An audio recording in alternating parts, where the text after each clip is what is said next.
আমাদের আরো মনে রাখা ভালো হবে যে সালাত এক আশ্চর্য ইবাদত, যে কোনো মানুষের সুবিধা অসুবিধা বোঝে না। সালাত এক আশ্চর্য ইবাদত, যে কোনো মানুষের সুবিধা অসুবিধা বোঝে না। কোথায় আছেন, কি করছেন না করছেন, এই ব্যাপারটা সালাত বোঝে না, অন্যান্য ইবাদত বোঝে।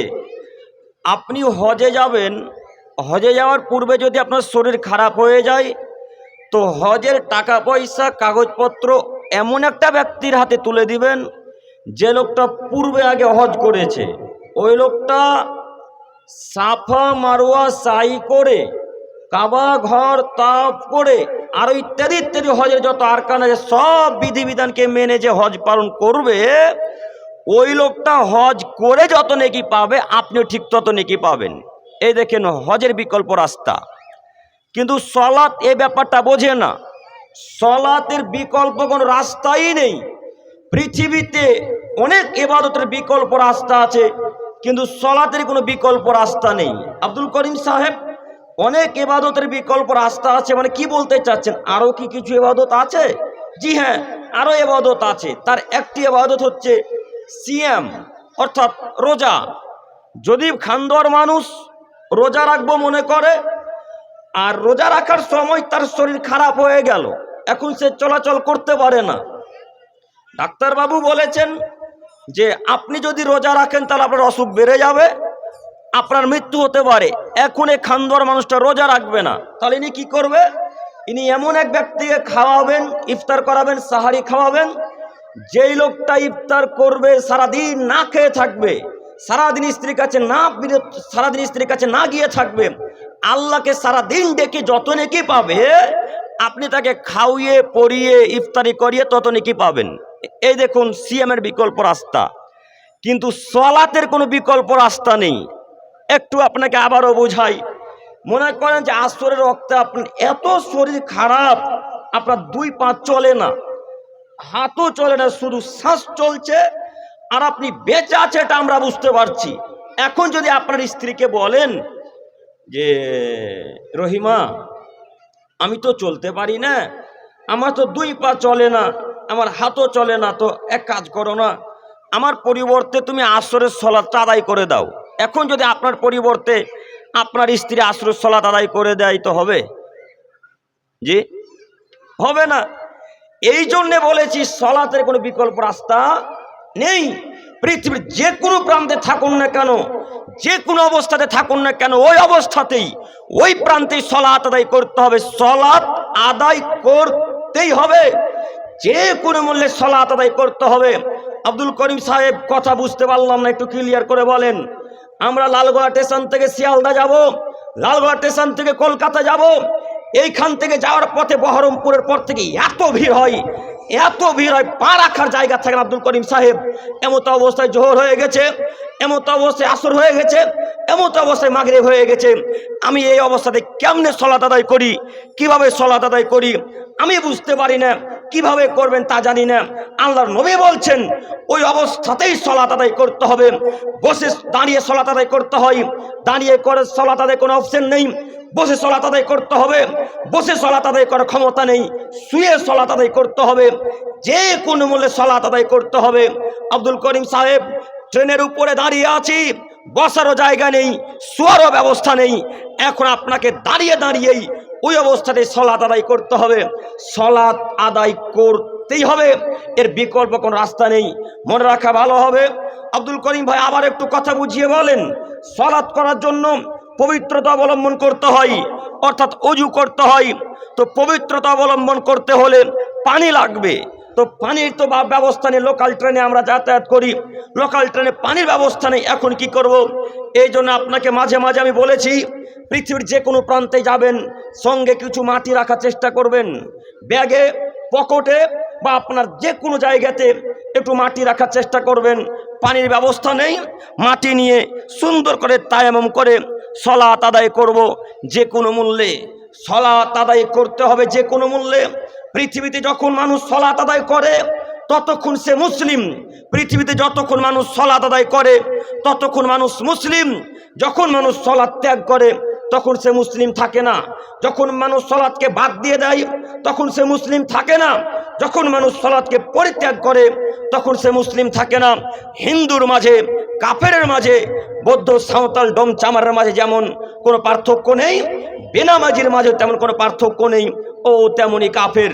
মনে রাখা ভালো হবে, মুহাম্মদ সাল্লাল্লাহু আলাইহি সাল্লাম বললেন, আদমের ছেলে মেয়ে তোমরা মনে রাখো, তোমাদের মধ্যে যদি কোনো মানুষ রাস্তা থেকে কষ্টদায়ক বস্তু সরিয়ে দেয়, এ আদমের ছেলে মেয়েরা মনে রাখো, তোমাদের মধ্যে যদি কোনো মানুষ রাস্তা থেকে কষ্টদায়ক বস্তু সরিয়ে দেয় তাহলে ফলাফল জান্নাত। একটু আমার দিকে চেয়ে থাকেন, আপনাকে আমি উদাহরণ না দিলে বুঝতে পারবেন না।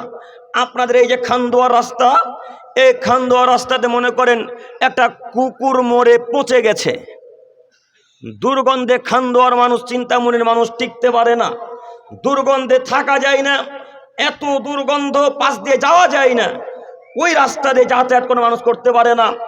এই পচা মৃত কুকুরটাকে যদি এই খানদুয়ার বা কোনো মুসলমান মানুষ ধরে নিয়ে গিয়ে কোনো এক জায়গায় খনন করে গর্ত করে যদি পুঁতে দেয় তো মুহাম্মদ সাল্লাল্লাহু আলাইহি সাল্লাম বলছেন ফলাফল জান্নাত।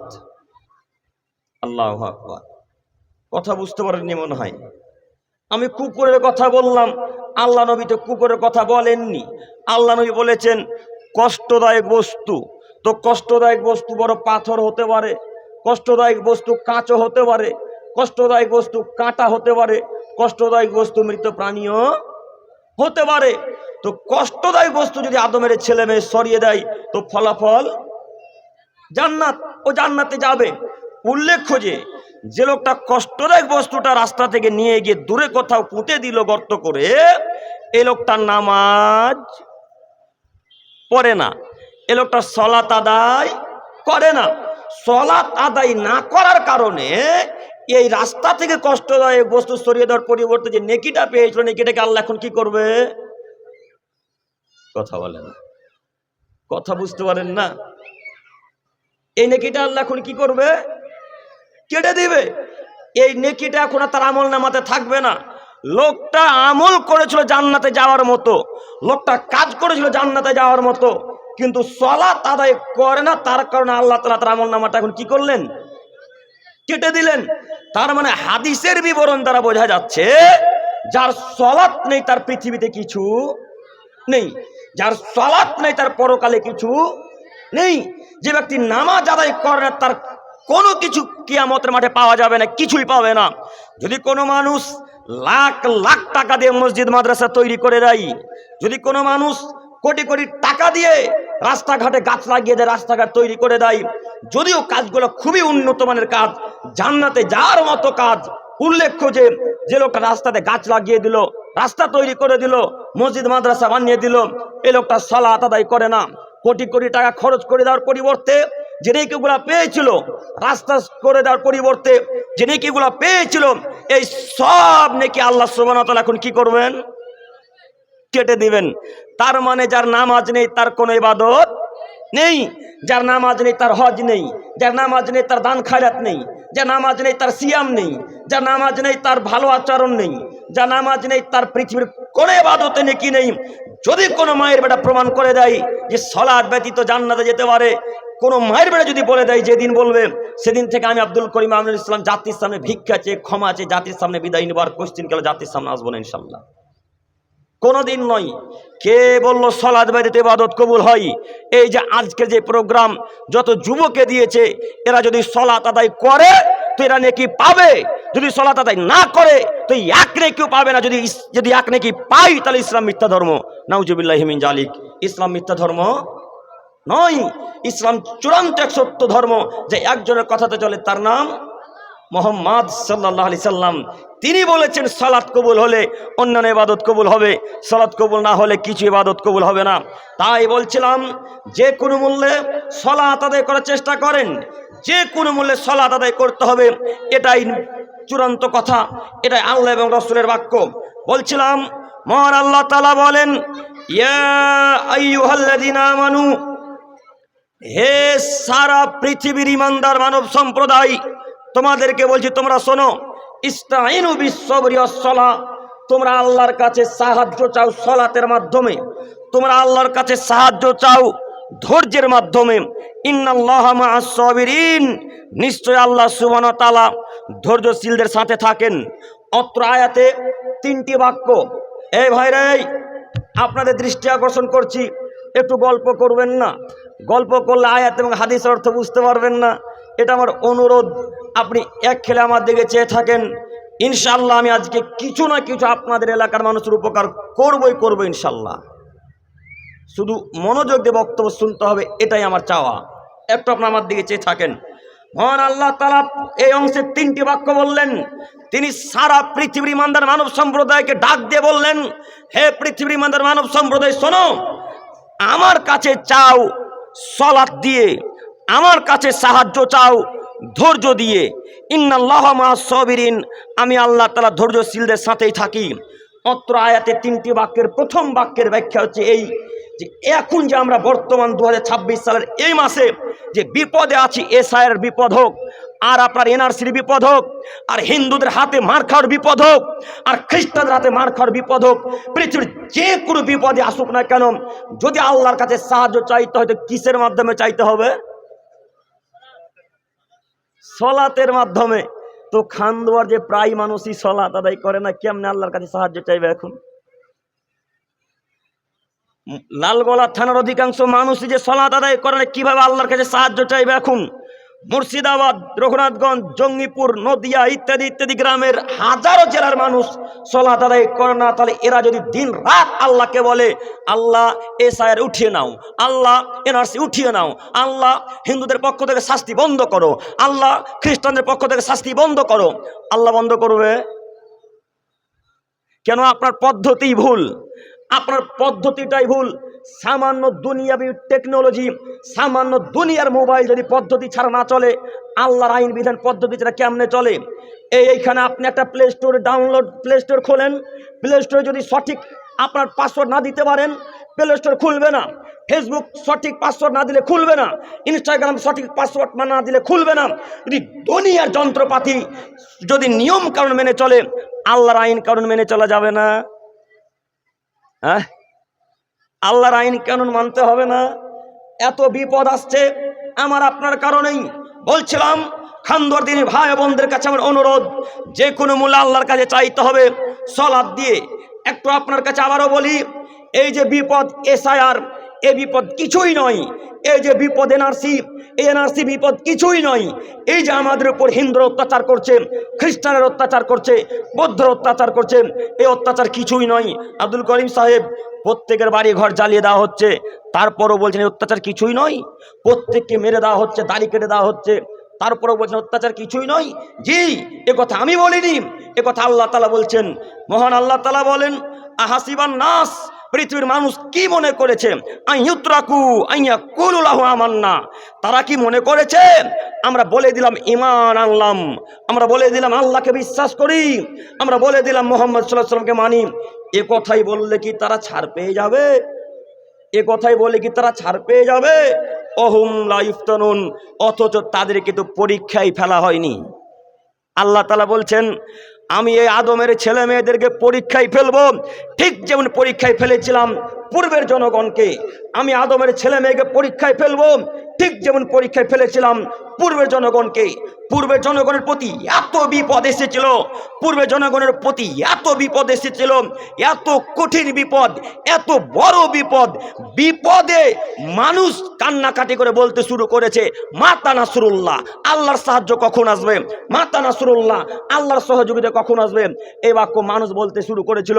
আরে মানুষ তো বলেছিলই, স্বয়ং নবীগণ বলতে শুরু করেছেন, মাতা নাসরুল্লাহ, আল্লাহর সাহায্য যে কখন আসবে, আল্লাহ যে কখন সাহায্য সহযোগিতা করবে, এইভাবে নবীগণ টেনশনে পড়ে গেছিলেন। বলেন, আমাদের যুগে নবীগণ আছে? আমাদের যুগে ওলি দরবেশ কিছু ভালো আছে? যাদেরকে আপনারা ওলি ভাবছেন সে আসলে বড় চোর। যাকে আপনারা মাজা ওই পীর সাহেব ভাবছেন সে আসলে বড় হারামখোর। যাকে আপনারা দরবেশ ভাবছেন সে আসলে হারামখোর, শিরকবাজি লোক। ও হারামখোর, ভালো মানুষ নয়। সেই যুগে নবী রাসূলগণ বলতে বাধ্য হয়েছিল, মাতা নাসরুল্লাহ, আল্লাহর সাহায্য কখন আসবে? তার মানে এই তাদের তুলনায় আমাদের এসআইআর এনআরসি হিন্দুদের পক্ষ থেকে যে শাস্তি, এগুলো কিছুই নয়, তাই না? তার মানে আয়াতের বিবরণ দ্বারা বোঝা যাচ্ছে আরো কঠিন বিপদ সামনে আসতে চলেছে। মনে রাখা ভালো হবে, এই কঠিন বিপদ থেকে বাঁচতে হলে মুসার মতন ঈমান আনতে হবে। এই কঠিন বিপদ থেকে বাঁচতে হলে দাউদের মতো ঈমান আনতে হবে। কঠিন বিপদ থেকে বাঁচতে হলে মোহাম্মদ সাল্লাল্লাহু আলাইহি ওয়াসাল্লামের মতো ঈমান আনতে হবে। আব্দুল করিম সাহেব, এই কঠিন বিপদে মুসা আলাইহিস সালাম কি করেছিলেন একটু বলেন। জি, সেই বাক্য আপনাকে বুঝাতে এসেছি। একটু আপনার আমার দিকে চেয়ে থাকেন, আপনাদের দৃষ্টি আমি আকর্ষণ করে দেখাতে চাচ্ছি। মুসা আলাইহিস সালামকে এবং তার দলবলকে ফেরাউন তারা করেছে। মুসাকে পৃথিবীতেই রাখবে না, দুনিয়া থেকে বিদায় দিয়ে দেবে, পৃথিবী থেকে হটিয়ে দিবে, তাকে মেরে ফেলে দিবে। মুসা আলাইহিস সালাম তার দলবল আগে আগে দৌড়ায়, পিছনে পিছনে ফেরাউনের দলবল সৈন্য সামন্ত লস্কর নিয়ে পিছনে পিছনে দৌড়া আসে।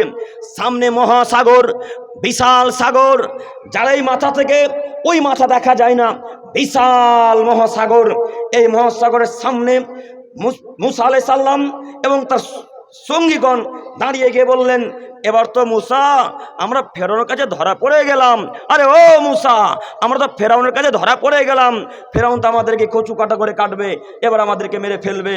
সামনে সাগর, ডানে সাগর, বামে সাগর, পিছনে ফেরাউন। আবার লক্ষ্য করেন কত কঠিন বিপদ। সামনে সাগর, ডানে সাগর, বামে সাগর, পিছনে ফেরাউন আর লক্ষ কোটি সৈন্য সামন্তর, সবার হাতে যে তালোয়ার, সবাইকে কচু কাটা করে কাটবে। এমত অবস্থায় মুসা আলাইহিস সালাম তার দলবলকে বলছেন, কাল্লা, কখনো নহে, কাল্লা, কখনো নহে। সেই সত্তার কসম করে বলছি যার হাতে আল্লাহর যার হাতে মুসার জান রয়েছে, সেই রবের কসম, এই ফেরাউন কেন ফেরাউনের বংশধর সহ আমাকে ধরতে পারবে না। আমি আল্লাহর কসম করে বলছি কখনো নহে। তোমরা একটু ধৈর্য ধারণ করো। মুসা আলাইহিস সালাম নিজেও জানেন না কি সাহায্য আসবে। মুসা নিজেও জানে কি সাহায্য আসবে। মুসা আলাইহিস সালামের ঈমান কত দেখেন, আল্লাহু আকবার। মুসার ঈমানের কথা যখন ধারণা করি তখন আমাদের ঈমান একটু পাকা হয়।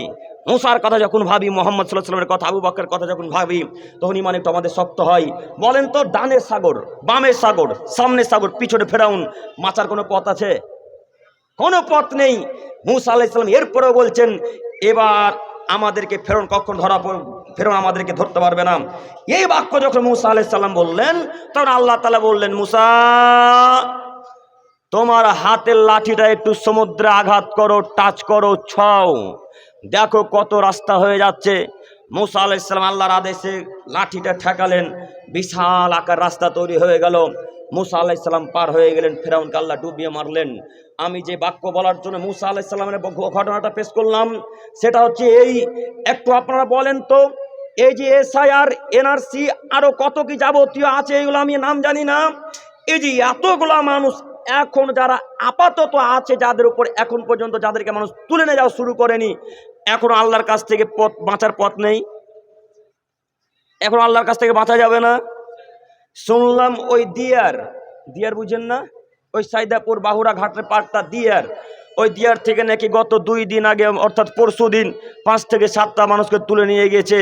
তাদের নাকি বাপ দাদুদের জমি জায়গা দলিল দেখাতে পারেনি, তার কারণে। যাই হোক, আমি সেদিকে যেতে চাচ্ছি না। আমি বলতে চাচ্ছিলাম যে মুসা আলাইহিস সালামের পিছনে একেবারে শাস্তি প্রস্তুত।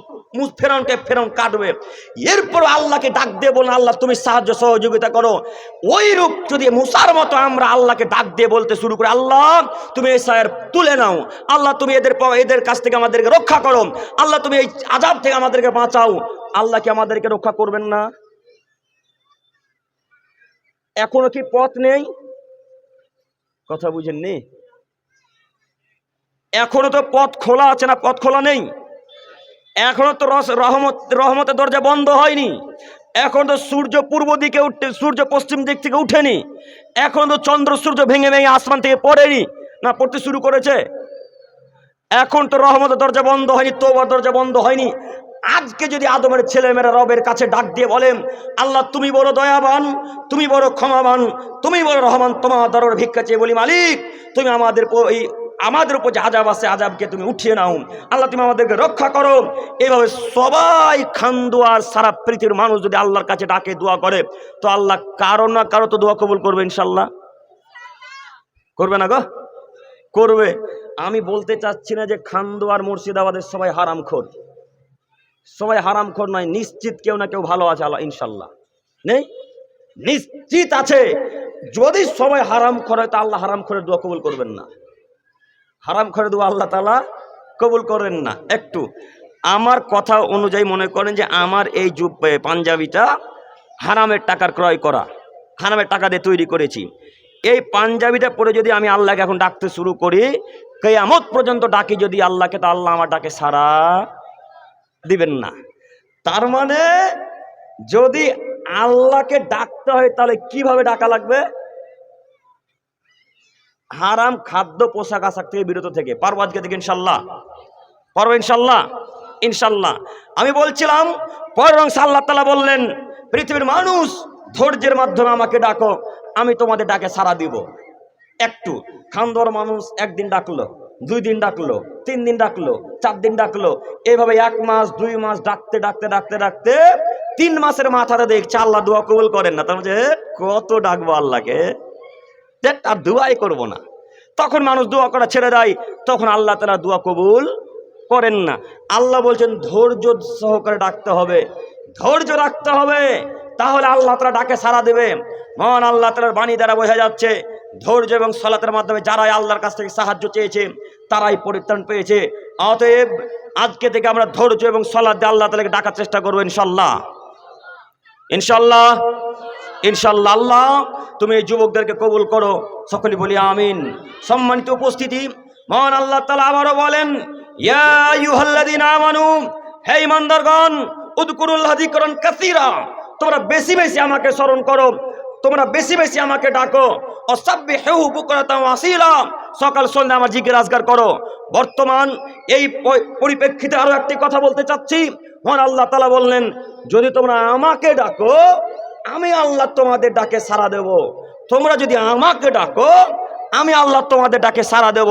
তার মানে আল্লাহর ডাকে সাড়া পেতে আল্লাহ আমাদের ডাকে সাড়া দিবেন তখনই যখন আমরা আল্লাহকে ডাকবো। অধিকাংশ যুবক তো আমরা আল্লাহকে ডাকি না, হ্যাঁ, অধিকাংশ যুবক তো আমরা আল্লাহকে ডাকি না।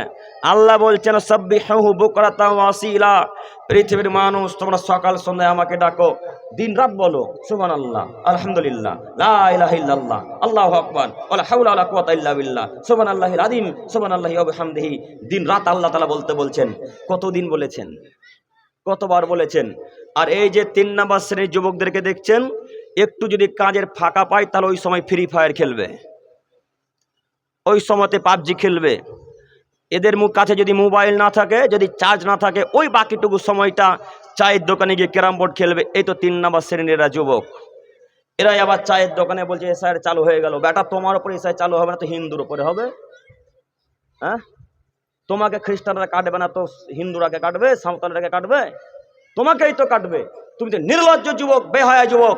যে জাতি খ্রিস্টানদেরকে মান্যতা দেয়, যে জাতি হিন্দুদেরকে মান্যতা দেয়, যে জাতি বৌদ্ধদেরকে মান্যতা দেয়, ওই জাতি কখনো লাভবান হতে পারবে না। অতএব এই যুবক ভাইরা, আপনাদের প্রতি আমার অনুরোধ এতটুকু যে আজকে থেকে এই নোংরার গেম খেলা থেকে বিরত থাকতে পারবো না ইনশাল্লাহ? পারবো ইনশাল্লাহ? তোমাদের কাছে মোবাইল আছে? তোমাদেরকে বলছি মোবাইল আছে? তোমরাই তো ইনশাল্লাহ বলছো। ও যাদের কাছে মোবাইল আছে ইনশাল্লাহ বলবে না ওরা। কেন? এখন ওরা আইডিটার দাম 1 লাখ টাকা। কথা ভুল হয়ে গেল? হ্যাঁ, বৃদ্ধরা আমার কথা বুঝতে পারবে না, যারা খেলে তারা বুঝতে পারবে। ওর আইডির দাম এখন 75,000 টাকা। তো এই আইডিটা কেমন ভাবে ডিলিট করবে আর কিভাবে গেম খেলা বন্ধ করবে? মনে রাখো যুবক, তোমাকে বলছি, তুমি আমার কথা একটু মনোযোগ দিয়ে শ্রবণ করো।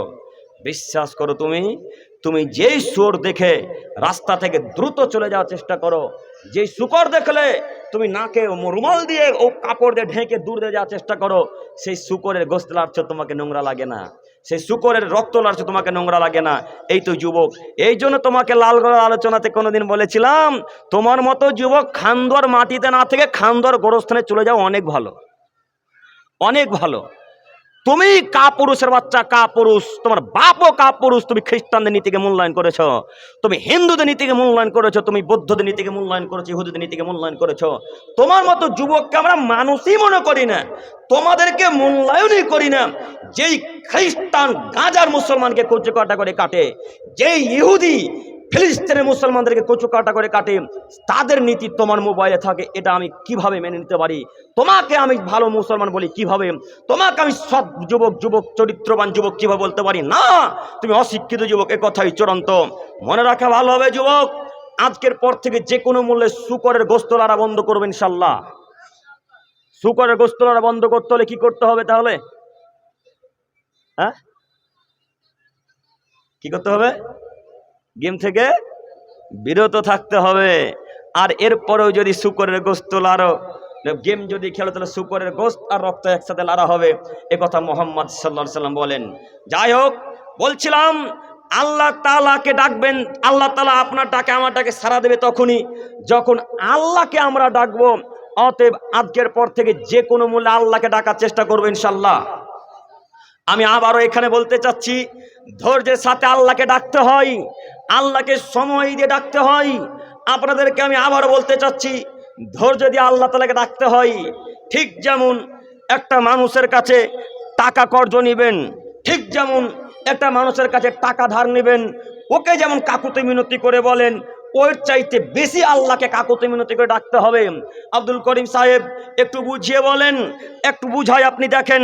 মনে করেন আপনাদের এলাকার কোনো মানুষ আমার কাছে টাকা ধার নেবে, এসে যদি আমাকে বলে, এই আব্দুল করিম ভাই দেন তো 10,000 টাকা, আমি ওকে দিব? হ্যাঁ, আমি ওকে 10,000 টাকা দেব? আমি তো দেব না। ওই ব্যক্তি যদি বলে, আব্দুল করিম সাহেব আপনাকে আমি ভালোভাবে চিনি, আপনার খুব নাম শুনেছি, আপনি মানুষকে সাহায্য সহযোগিতা করেন, আপনার সুনাম আছে, আপনি জানেন, আমি জানি যে আপনার কাছে এসে কেউ খালি হাত ফিরে যায় না, আপনি অতীব নরম দিলের মানুষ, অতীব সরল সিধা মানুষ। অতএব আপনার কাছে আমি এই আশাতে লালগোলা থেকে এসেছি যে আপনি আমাকে 10,000 টাকা দান করবেন আমার মায়ের জন্যে, বা আমাকে কর্জ হিসেবে দান দেবেন। আমার যদি দেওয়ার ইচ্ছাও না থাকতো, ওই লোকটা যেভাবে আমার প্রশংসা করেছে আমি এখন দিতে বাধ্য, তাই না? কথা আমি বুঝাতে পারলাম না, কথা বুঝতে পারছেন কি? কথা বুঝতে পারছেন ভাই? আমার যদি মন নাও চাইতো যে দেব না, এরপর আমাকে আমি দিতে বাধ্য। এখন কেন? ও আমাকে পটিয়ে নিয়েছে, বুঝেননি বাংলা কথা? উনি আমার মন কেড়ে নিয়েছে। এইভাবে আল্লাহকে ডাকতে হয়, আল্লাহকে বলতে হয়, আল্লাহ তুমি আসমানের মালিক, তুমি জমিনের মালিক, তুমি সারা পৃথিবীর মালিক, তুমি জান্নাতের মালিক, তুমি জাহান্নামের মালিক, তুমি যা কিছু যে পৃথিবীর সব কিছুর মালিক। আল্লাহ তুমি বড় দয়াবান, তুমি ছাড়া কেউ ক্ষমা করবে না, তুমি ছাড়া কেউ আযাব থেকে রক্ষা করবে না, তুমি ছাড়া কেউ আমাদেরকে বাঁচাতে পারবে না। এত কিছু বলার পরে শেষ বাক্যে এসে আল্লাহকে বলেন, আল্লাহ এই সায়ারটা তুলে না, আল্লাহ বিপদ থেকে বাঁচাও। এত কিছু বলার পর আল্লাহকে বলতে হয়। দোয়া তো আমরা অধিকাংশ মানুষই করতে জানি না। নামাজের পরে 2 হাত তুললাম, কি যে বললাম, বেহাক্কে লা ইলাহা ইল্লাল্লাহ, কি যে বললেন বুঝতে পারলাম না। অথচ দোয়া করার আগে কত নিয়ম কানুন আছে। সূরা ফাতিহা পড়ার আগে দরুদ পড়তে হয়, আর আরবিতে কিছু বাক্য বলতে হয়, না জানলে বাংলাতে বলতে হয়। তো সূরা ফাতিহা তো মুখস্থ আছে? কোনোদিন সূরা দোয়া করার পূর্বে সূরা ফাতিহা পাঠ করেছেন? করেননি। কি যে বললেন, বিহাক্কে লা ইলাহা ইল্লাল্লাহ, হয়ে গেল দোয়া। এই দোয়াতে আল্লাহ সারা দেবেন না।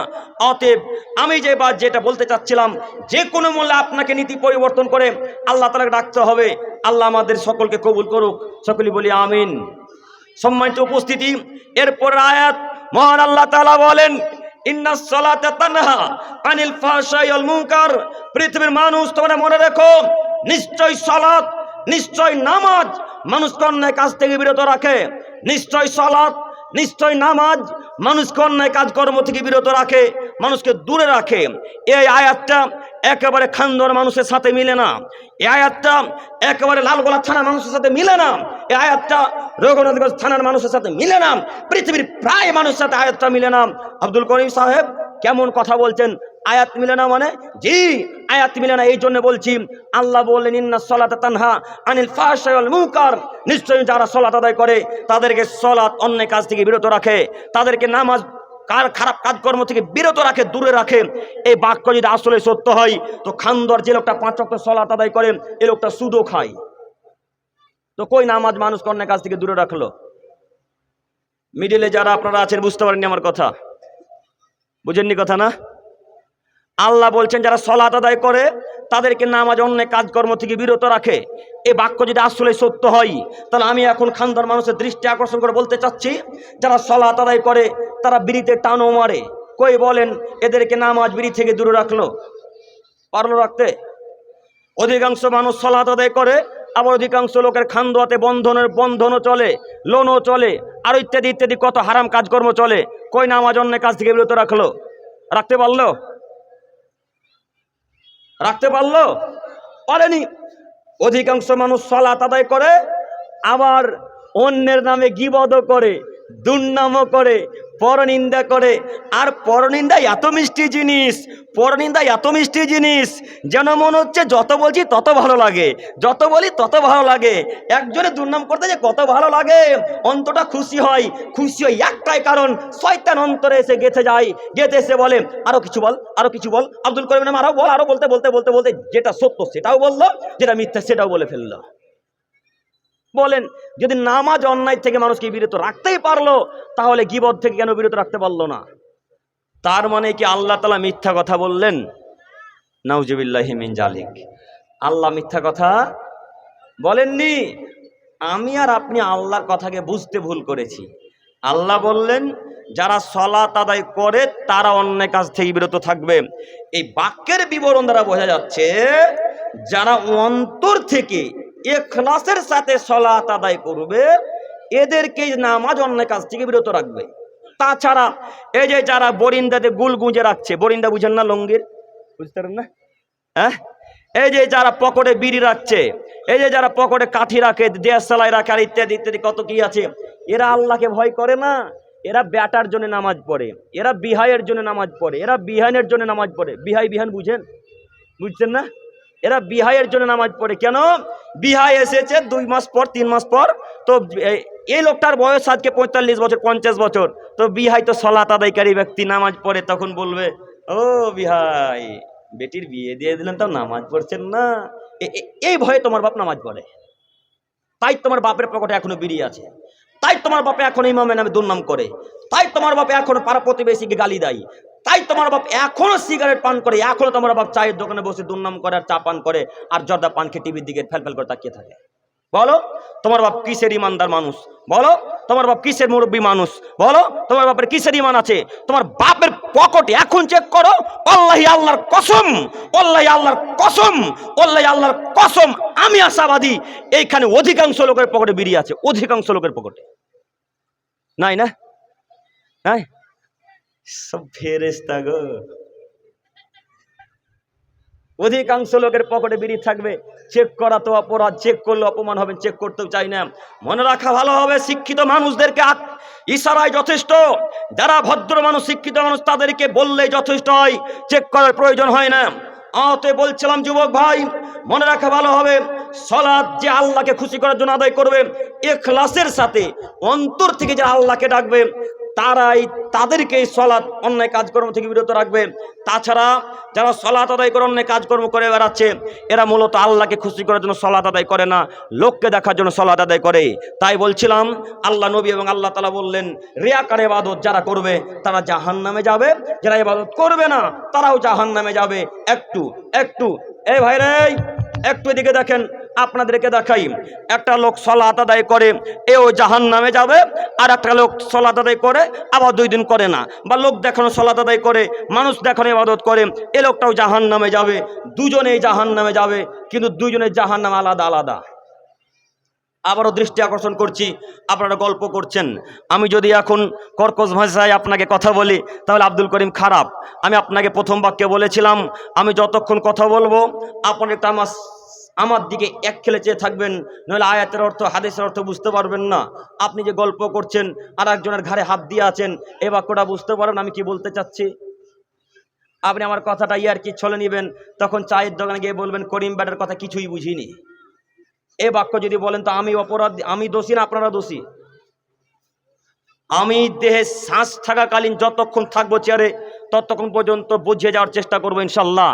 একটু আপনারা আমার দিকে চেয়ে থাকেন। আমি বলতে চাচ্ছিলাম, কোন বাক্যটা বলছিলাম?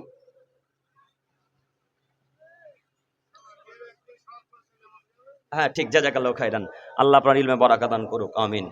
যে ব্যক্তি সালাত আদায় করে লোক দেখানো, এও জাহান্নামে যাবে। যে লোকটা সালাত আদায় করে না, এও জাহান্নামে যাবে। তবে দুইজনের জাহান্নাম আলাদা আলাদা। যে লোকটা সালাত আদায় করে না, এই একটু কম জাহান্নামে যাবে, মানে একটু কম শাস্তি পাবে।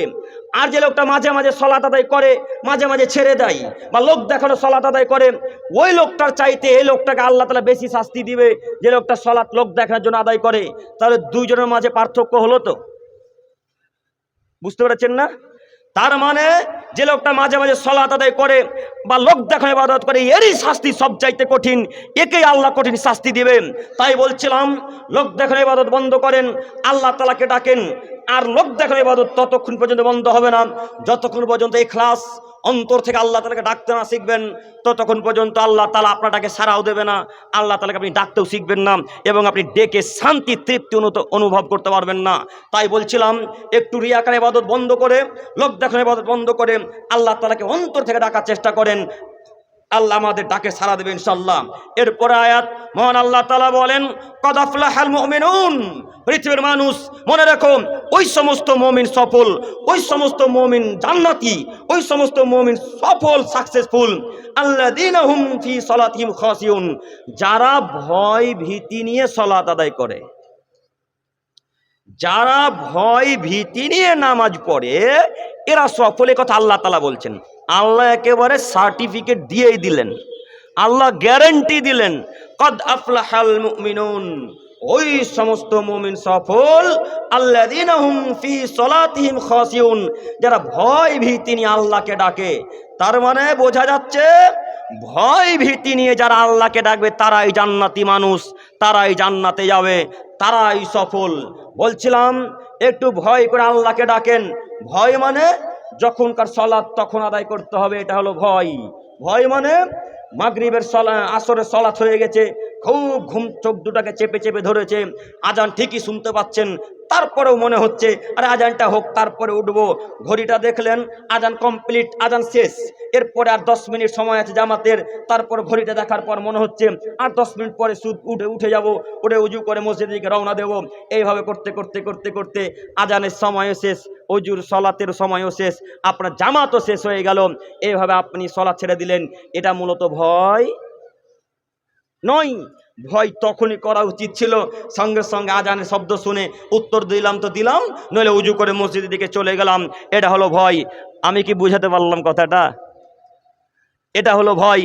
অতএব আল্লাহ বলছেন, যারা ভয় ভীতি নিয়ে আমাকে ডাকবে, তাদের ডাকে আমি আল্লাহ সাড়া দেব। অধিকাংশ মানুষ ভয় ভীতি নিয়ে আল্লাহকে ডাকে না, তাই তো আমাদের ডাকে আল্লাহ সাড়া দেয় না। অধিকাংশ মানুষ আল্লাহ তাআলাকে ভয় ভীতি নিয়ে ডাকে না, তাই তো আল্লাহ আমাদের ডাকে সাড়া দেয় না। একটু আপনাকে দেখাই, যদি মানুষ ভয় ভীতি নিয়ে ডাকতো, তাহলে ফজর ওয়াক্তে মুসল্লি কমতো না। যদি আল্লাহ তাআলাকে আসলে আল্লাহকে খুশি করার জন্য সালাত আদায় করতাম, তাহলে এসার সময়তে মুসল্লি কমতো না। একটু আপনাকে দেখাই, আয়াত পেশ করি, আর একটা আয়াত, তারপরে দুইটা আয়াতের ব্যাখ্যা একসাথে। মহান আল্লাহ তাআলা বলেন, ফাওয়াইলুল লিল মুসাল্লিন।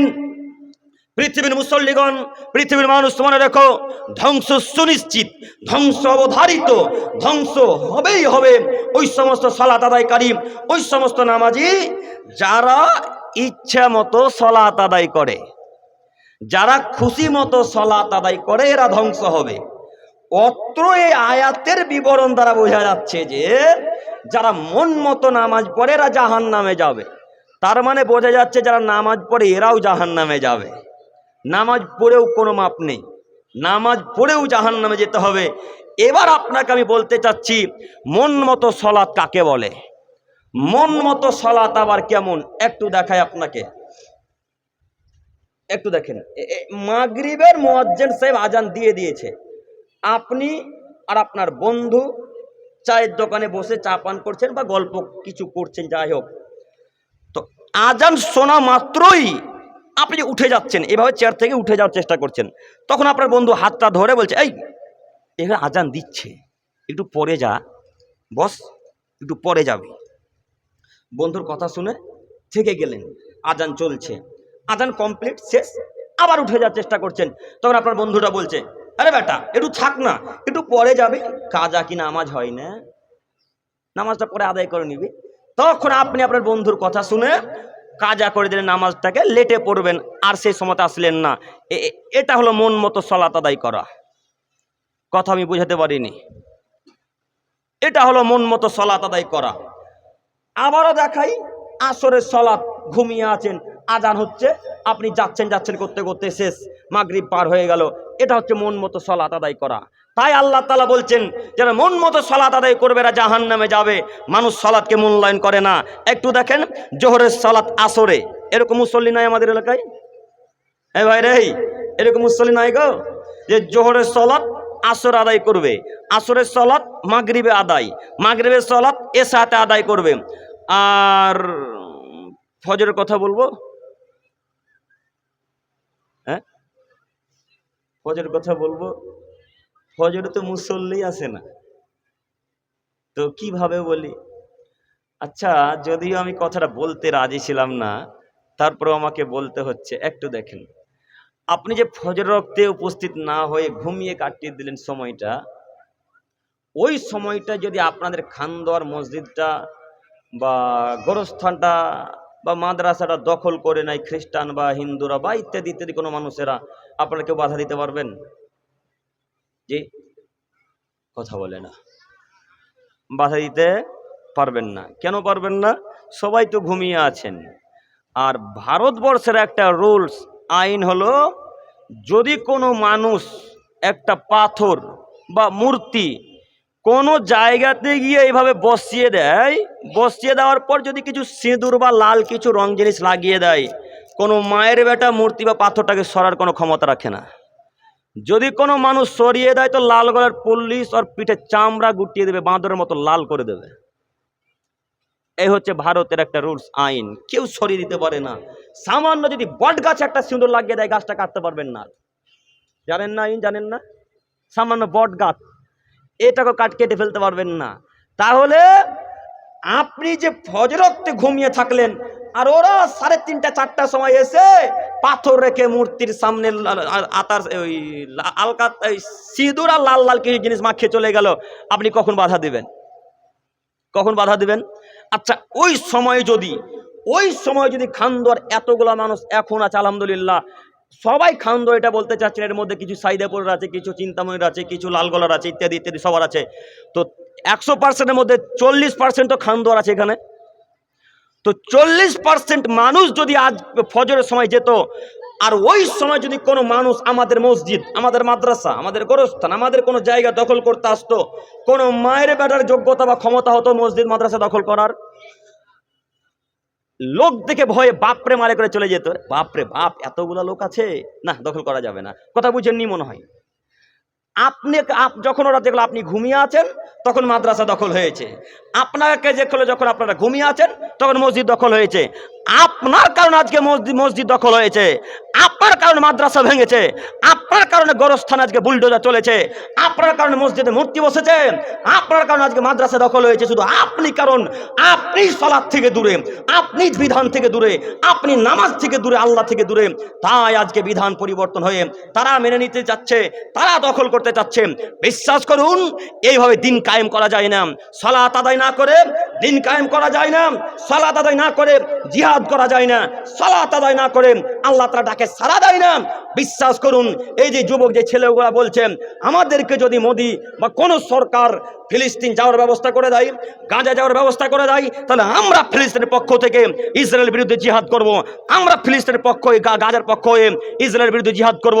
শোনো যুবক, তোমার বাক্য মিথ্যা, তোমার বাক্য মিথ্যা। তোমার জিহাদের আল্লাহর কাছে মূল্য নেই। কেন? তুমি তো বেনামাজি, তোমার আবার জিহাদ কিসের?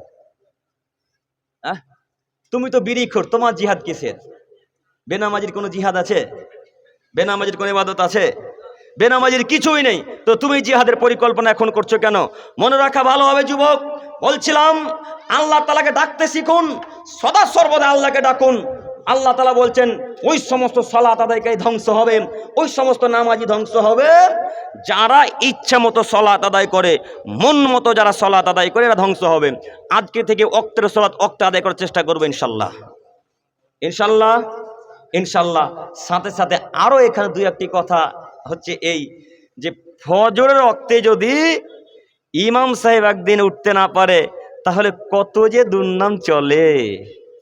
খান্দোয়ার চায়ের দোকান আর থাকা যায় না, সেই দিন চলবে, তারপরের দিন চলবে, তারপরের দিন চলবে, তারপরের দিন চলে হয়তো একটু ঠান্ডা হবে বিষয়টা। 3 দিন পরস্পর ইমামের দুর্নাম চলতে থাকে, চলে না মনে হয় খান্দোয়াতে? না, খান্দোয়ার মানুষ চলে না গো, দুর্নাম চলতেই থাকে। আচ্ছা, আপনার কাছে একটা আমার জিজ্ঞাসা, যদি ইমাম সাহেব সালাত আদায় করতে একদিনও না আসে বা না উঠে, তো আল্লাহ কি আপনাকে বা আপনার বাপকে একদিন আল্লাহ জিজ্ঞাসা করবে যে ইমাম সাহেব কেন নামাজ পড়েনি? করবে? করবে না। আল্লাহ জিজ্ঞাসা করবে আপনাকে যে আপনার ছেলে কেন সালাত আদায় করেনি। তো ইমাম সাহেব উঠতে পারেনি, তার কারণে এত দুর্নাম হলো। তো কই আপনার বাড়িতে 3টা 4টা বোল্ডার বোল্ডার ছেলেগুলো আছে, এদের নামে তো দুর্নাম হলো না? হ্যাঁ, বোল্ডার বোল্ডার মানে বুঝতে পারলেন? বড় বড় 25 বছর, 26 বছর, 30 বছর, 40 বছরে যে আপনার বেটারা আছে, কই এদের নামে তো একবার দুর্নাম হলো না? মানে ইমাম মানে ছোট নাকি? ইমাম মানে আপনি হাতে পেয়েছেন, হাতে নাগলে পেয়ে যা খুশি বলে দিলেন। কই বেটার নামে দুর্নাম হলো না কেন? বললেন না কেন চায়ের দোকানে গিয়ে যে আমার বেটা খারাপ, আমার ছেলে সালাত আদায় করে, আমার ছেলেই খারাপ, আমার ছেলেই খারাপ, ইমাম সাহেব ভালো, এ বাক্য বললেন না কেন? আপনি বাপ, আপনি বাপ নামে কলঙ্ক, আপনাকে আমরা বাপই মনে করি না। 20 বছর 25 বছর ছেলে সালাত আদায় করে না, ওর বাপকে আপনারা খান্দোতে কিসের জন্য বাপ বলছেন? ও বাপ নয়, ও বাপ নয়, ও বাপ নয়, ও কা পুরুষ বাপ, ও আসল বাপ নয়, অশিক্ষিত পিতা। যদি সুপিতা হতো, ভালো পিতা হতো, তাহলে ফজর ওয়াক্তে বেটাকে বলতো, আব্বু চলো ফজরের সালাতের আজান হয়ে গেছে, এখন মসজিদে যাওয়া লাগবে, এখন সালাত আদায় করতে হবে। এটা হলো আসল পিতা। বেটার দুর্নাম হলো না, ইমামের দুর্নাম হলো, এটাই বোঝা যাচ্ছে আপনি অশিক্ষিত মানুষ। বেটার দুর্নাম হলো না, পাড়া প্রতিবেশীর নামে দুর্নাম হলো, এই বিবরণ দ্বারা বোঝা যাচ্ছে আপনি খারাপ মানুষ। ছেলের নামে দুর্নাম হলো না, আর পাড়া প্রতিবেশী আত্মীয় স্বজনের নামে দুর্নাম হলো, এই বাক্যের বিবরণ দ্বারা বোঝা যাচ্ছে আপনি অশিক্ষিত মানুষ, বেহায়া মানুষ। অতএব এই গ্রামের দিনী ভাই ও মুরব্বীদেরকে অনুরোধ করে বলতে চাচ্ছি, যে কোনো মূল্যে আগে পরিবারের সমালোচনা করার চেষ্টা করেন, আগে পরিবারকে পরিবর্তন করার চেষ্টা করেন, তারপরে পাড়া প্রতিবেশীর দিকে আঙুল তুলবো ইনশাল্লাহ। ইনশাল্লাহ।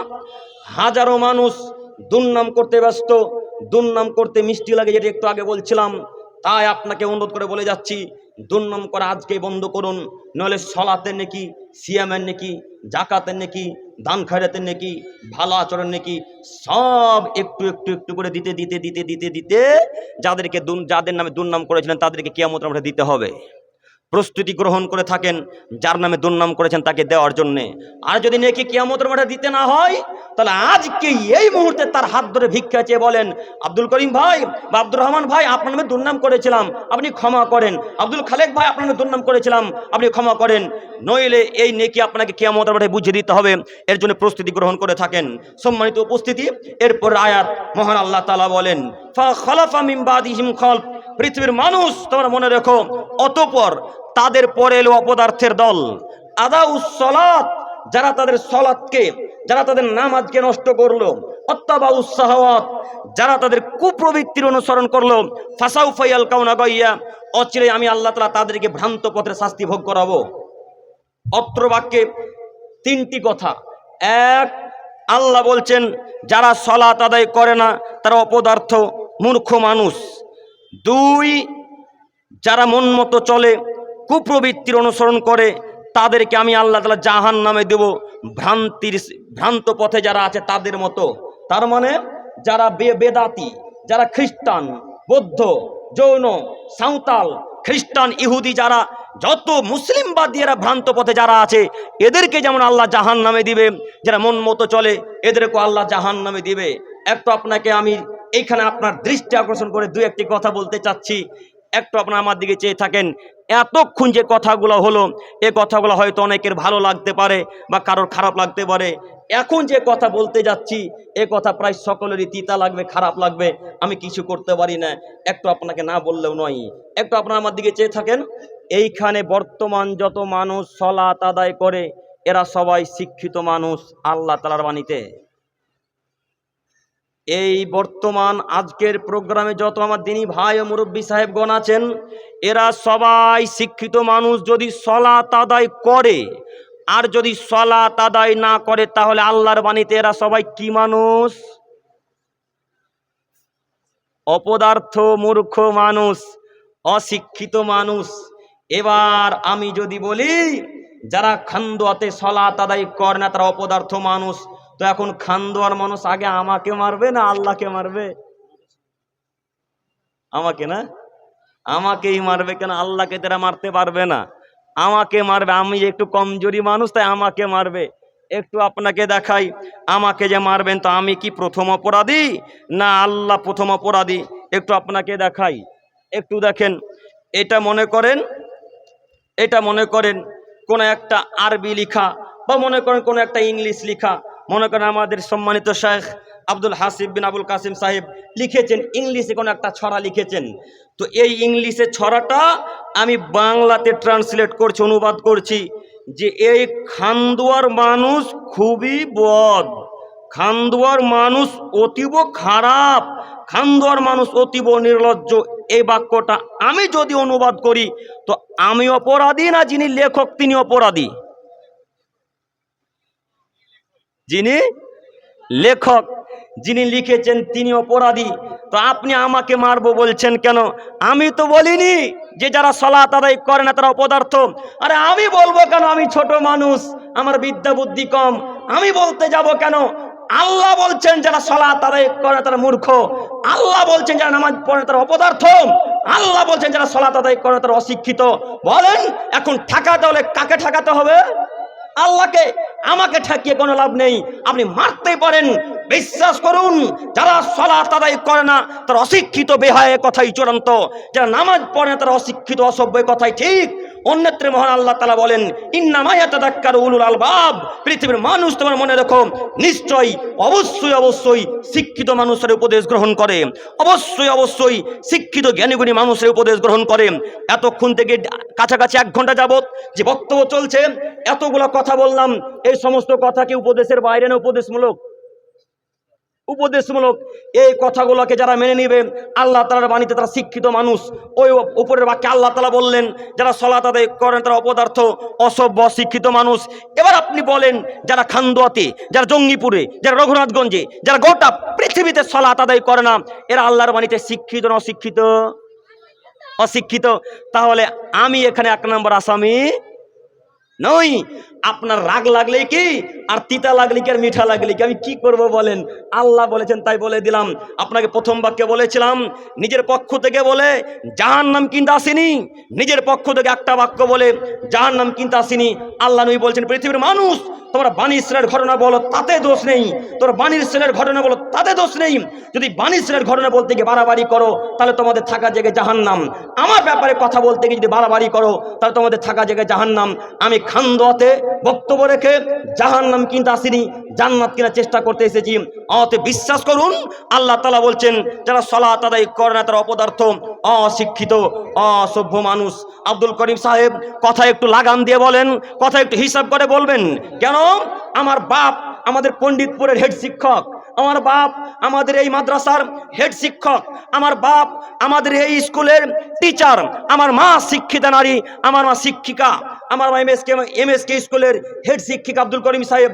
আমার মাকেও কি আপনি অশিক্ষিত বলছেন? আমার আব্বাকেও কি আপনি অশিক্ষিত বলছেন? আমার মাকে কি আপনি অশিক্ষিতা বলছেন? জি না, আমি আপনার মাকে অশিক্ষিতা বলিনি, আমি আপনার বাপকে অশিক্ষিত বলিনি। আপনার বাপ যদি সালাত আদায় করে তাহলে আপনার বাপ শিক্ষিত, আপনার মা যদি সালাত আদায় করে তাহলে আপনার মা শিক্ষিতা।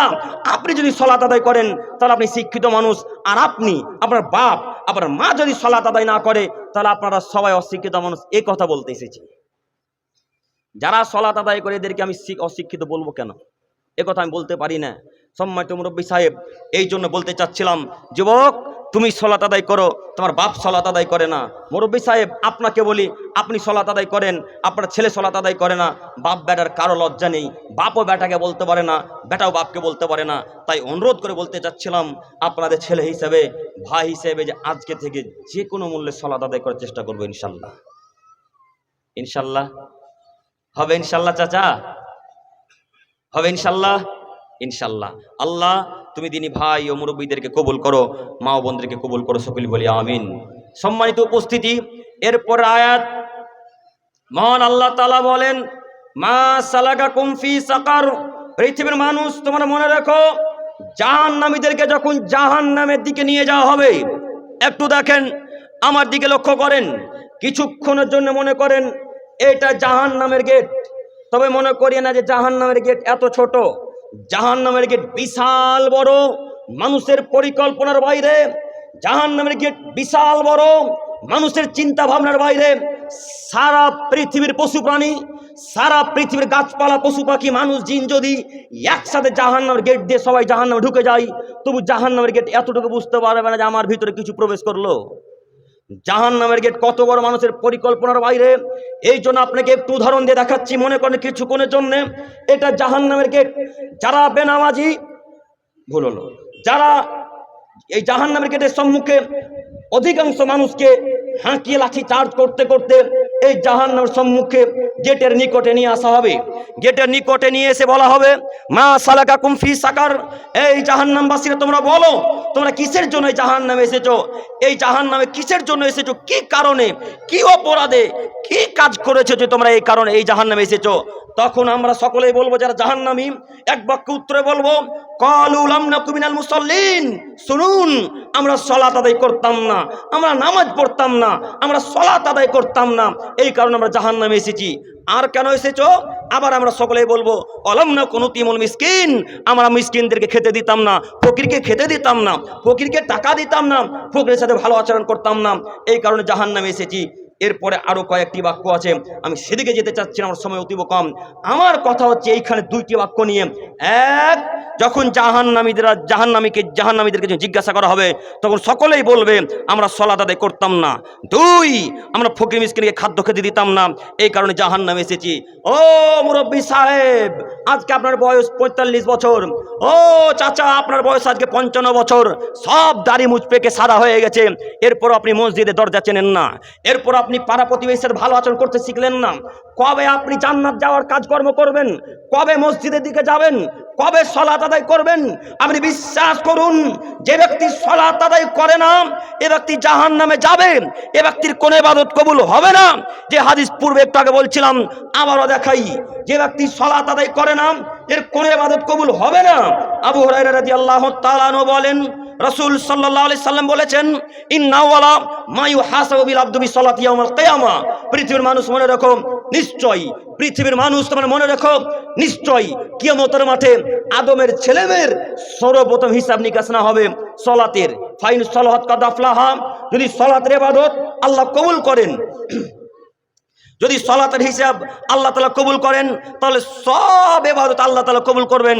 ওয়াইন ফাসাদাত ফাকাদ খাবা খাসিরা, আর যদি সালাতের ইবাদতকে আল্লাহ তাআলা কেটে দেয়, গ্রহণ না করেন, তাহলে পৃথিবীর কোন ইবাদত আল্লাহ তাআলা কবুল করবেন না। অফিরাইতিন ফাসাদা সায়রু আমালহি, অন্য আরেকটি বর্ণনায় পাওয়া যায় তার সমস্ত আমলই নষ্ট হয়ে যাবে, আল্লাহ তাআলা বাতিল করে দিবেন। এই বাক্যের বিবরণ দিয়ে এই হাদিস পেশ করে আপনাকে দেখাতে চাচ্ছি, আপনি হয়তো ভাবছেন, আরে সালাত আদায় করে না তাতে কি আছে, আমি তো কোটি কোটি টাকা মাহাদুস সালাফিতে দান করেছি, আর আমি নামাজ পড়ে তাতে কি আছে, খানদর মসজিদ তৈরি করার সময় 3 লাখ টাকা দান করেছি, নামাজ পড়ে তাতে কি আছে, আমি খানদর মসজিদে সমস্ত ফ্যান দান করেছি, সালাত আদায় করে তাতে কি আছে, খানদর মসজিদে যত ইট লেগেছে সব ইট আমি দিয়েছি, ইটের পরিবর্তে জান্নাত কিনে নেব, ফ্যানের পরিবর্তে জান্নাত কিনে নেব, টাকার পরিবর্তে জান্নাত কিনে নেব। অসম্ভব। যার সালাত নেই তার কোনো ইবাদত নেই। টাকা দান করাও তো একটা ইবাদত, না ইবাদতের বাইরে ইবাদত। তাহলে এই ইবাদতটা আল্লাহ কি করবেন? কেটে দিবেন। তাহলে আপনাকে আজকে থেকে দানও করতে হবে, সালাতও আদায় করতে হবে। পারবো ইনশাল্লাহ? পারবো ইনশাল্লাহ? ইনশাল্লাহ। সম্মানিত দিনী ভাই, সম্মানিতা মা ও বোন, আপনাদের দৃষ্টি আকর্ষণ করে বলতে চাচ্ছি, যে কোনো মূল্যে সালাত আদায় করেন। 1, 2, পরের অংশে যেটা বললাম, অলাম না কোন নুতিমুল মিসকিন, আমরা ফকির মিসকিনকে খাদ্য খেতে দিতাম না, এই কারণে জাহান্নামে এসেছি। এইখানে অধিকাংশ যুবক ভাই আছে, তাই যুবকদের জন্য একটি কথা, হে আমার যুবক ভাই, কখনো ফকির মিসকিনকে দূর বাড়ি থেকে তাড়িয়ে দিবেন না ইনশাল্লাহ। কখনো ফকির মিসকিনকে জোর গলায় ধমক দিয়ে কথা বলবেন না ইনশাল্লাহ। কখনো ফকির মিসকিনকে কর্কশ ভাষায় কথা বলবেন না ইনশাল্লাহ। তাদের সাথে নরম মেজাজে শুদ্ধভাবে ভালোভাবে কথা বলার চেষ্টা করেন।